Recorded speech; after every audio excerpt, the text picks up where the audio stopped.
You are watching Shalom World News. I'm Rudy McLennan coming to you from Glasgow, Scotland. Here are the latest headlines from around the world. A Benedictine Abbey in the United States is the target of a series of gun attacks.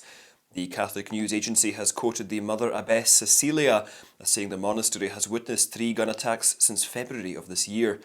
Now the Benedictines of Mary Queen of the Apostles in Gower, Missouri are looking at ways to raise $200,000 to construct an 8-foot wall around their property to keep attackers at bay.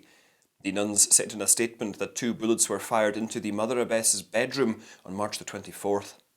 There were similar attacks last year too. Despite the bullet marks on the walls, the nuns believe that St. Michael and the guardian angels are watching over the community at all times. Established in 1995, the community of nuns chants the Divine Office in Latin, according to the 1962 Breviarium Monasticum. People in Uganda are mourning the death of a Catholic prelate who was a champion of human rights and a staunch defender of the rights of the poor. Archbishop Cyprian Kizito Lwanga of Kampala was found dead in his room on April the 3rd. The Archbishop's criticism of government excesses and injustice attracted the ire of officials. During his Good Friday message, the prelate expressed concern over anger and divisions among citizens because of the disappearance of young people. Archbishop Lwanga will be laid to rest on April the 8th at St Mary's and Sacred Heart Cathedral in Kampala. Bishop Joseph Anthony Ziwa, chairman of the Uganda Episcopal Conference, as well as socio-political leaders, have expressed their condolences on the death of the Archbishop.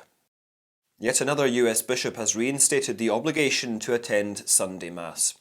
Bishop John Folda of Fargo Diocese in North Dakota has ordered the reinstatement of the obligation to attend Mass on Sundays and other holy days from May the 1st. The severity of the COVID-19 pandemic had forced him to dispense believers from their Sunday obligations on March the 17th of last year. The statement issued by the bishop states that the obligation to attend Mass does not apply to those who are ill, including people who were exposed to COVID-19 recently, those confined to hospitals and care homes, those with underlying health conditions or in a high-risk category, and those who are afraid of falling ill by attending Mass.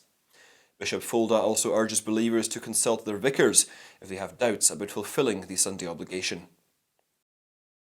In a similar move, the dioceses in Nebraska too have mandated believers to attend Mass on Sundays and holy days from May.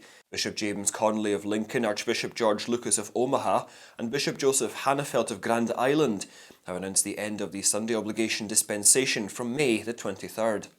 In March last year, the 3 prelates had exempted the faithful from attending Sunday Mass to stem the spread of the coronavirus pandemic.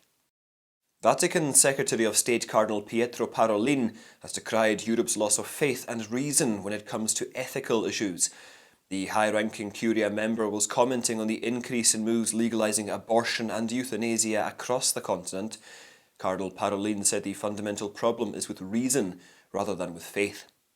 Expressing sorrow at the loss of faith in Europe, the Cardinal compared the present situation to that of the first centuries, where the apostles and the first disciples arrived in a society that did not have Christian values. Living out Christian faith, hope and charity is the path to go back to Christian roots, reminded the Cardinal. With many countries around the world witnessing violations of human rights on a bigger scale, Pope Francis has urged the faithful to pray for people defending fundamental rights.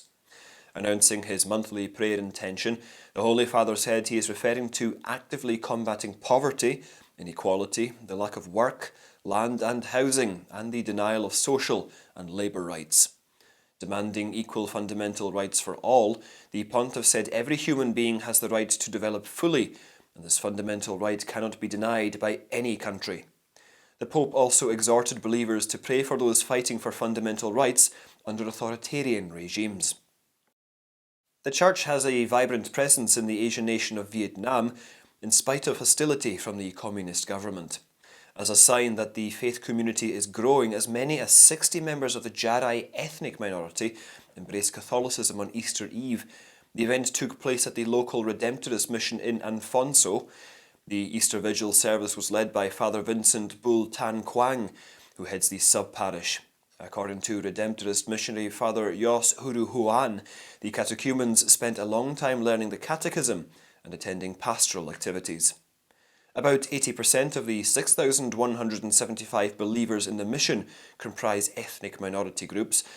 Vietnam has the 5th largest population of Catholics in Asia. And those are your latest headlines. Do join us again tomorrow. In the meantime, you can visit swnews.org for more updates. Shalom.